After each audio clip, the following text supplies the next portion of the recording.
बिस्मिल्लाहिर्रहमानिर्रहीम। इंसानी तारीख़ में एक सवाल ऐसा है जिसने फ़लसफ़ा, साइंसदानों और तमाम मज़ाहिब को हमेशा हैरत में मुब्तला रखा है। वो सवाल है, रूह क्या है?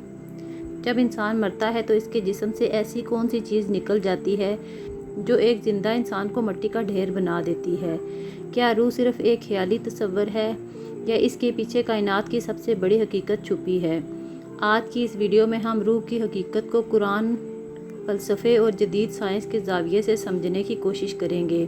वीडियो को आखिर तक ज़रूर देखिएगा क्योंकि ये सफ़र आपकी सोच बदल सकता है। शुरुआत करते हैं इसके सबसे अजीम इल्म से, यानी कुरान पाक। आज से 1400 साल पहले जब अरब के लोगों ने नबी करीम सल्लल्लाहु अलैहि वसल्लम से रूह के बारे में सवाल किया तो सूरह इसरार में नाजिल हुआ, ये आपसे रूह के बारे में पूछते हैं, आप कह दीजिए कि रूह मेरे रब के हुक्म से है और तुम्हें इल्म का बहुत थोड़ा हिस्सा दिया गया है। इस्लामी फ़लसफ़ा और उलमा बताते हैं कि रूह इंसान के जिस्म में अल्लाह का फूंका हुआ वो सा है जो जिस्म को हरकत और ज़िंदगी देता है। जिस्म तो सिर्फ़ एक गाड़ी की तरह है और रूह इस गाड़ी की चलाने वाली ड्राइवर। जब रूह निकल जाती है तो गाड़ी कितनी ही खूबसूरत क्यों ना हो, बेकार हो जाती है। इस्लामी तालीमात की रोशनी में रूह एक मखलूक है जिसे अल्लाह ताला ने पैदा फरमाया है। ये कदीम नहीं बल्कि हादिस है।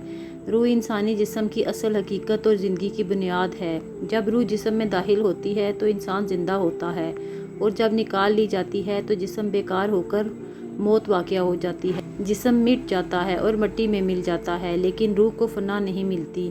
मौत के बाद रूह आलम बरज़ख में चली जाती है जहाँ अपने अमाल के मुताबिक जज़ा या सज़ा का तजर्बा करती है।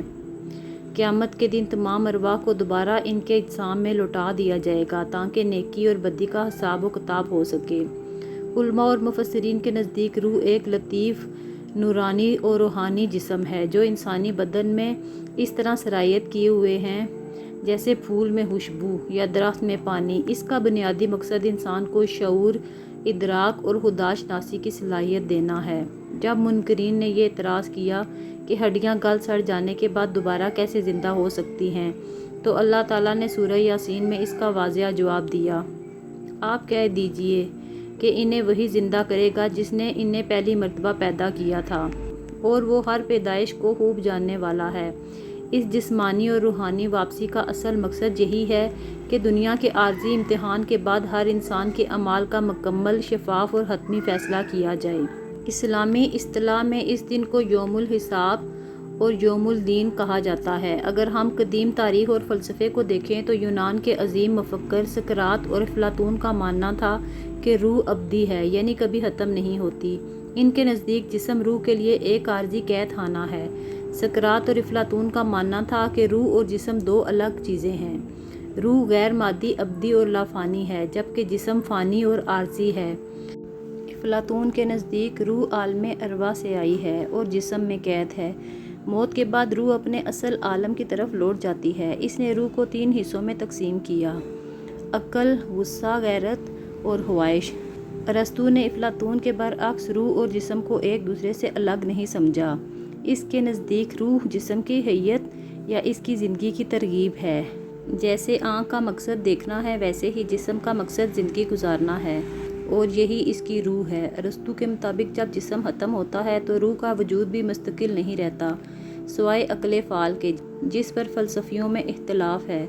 फ़्रांसीसी फ़लसफ़ी दिकारत ने एक मशहूर नज़रिया पेश किया कि जिस्म मादा है जबकि रूह शऊर और फ़िक्र है। इसके मुताबिक मैं सोचता हूँ इसलिए मैं हूँ, यानी हमारी सोच और एहसास ही हमारी रूह की दलील है। लेकिन साइंस के सामने भी एक बहुत बड़ा चैलेंज है जिसे शऊर का मुश्किल तरीन मसला कहा जाता है। साइंसदान ये तो बता सकते हैं कि दिमाग कैसे काम करता है, लेकिन वो आज तक ये नहीं बता सके कि मादे से एहसास और खुद आगाही कैसे पैदा हो जाती है। क्या महज केमिकल मिलकर प्यार, दर्द या उम्मीद महसूस कर सकते हैं? यही वो जगह है जहाँ साइंस भी खामोश हो जाती है। रूह की हकीकत शायद इंसानी अक्ल की सरहदों से आगे की चीज़ है। ये वो बातनी नूर है जो हमें सिर्फ गोश्त और पोस्त का पुतला नहीं बल्कि एक जिंदा, महसूस करने वाला और सोचने वाला इंसान बनाता है। आपके ख्याल में रूह की हकीकत क्या है? क्या साइंस कभी रूह की हकीकत तक पहुंच पाएगी? اپنی رائے کمنٹ سیکشن میں ضرور بتائیں۔ اگر ویڈیو پسند آئی ہو تو لائک کریں، شیئر کریں اور ایسے ہی فکر انگیز موضوعات کے لیے چینل کو سبسکرائب کرنا نہ بھولیں۔ ملتے ہیں اگلی ویڈیو میں۔ اللہ حافظ۔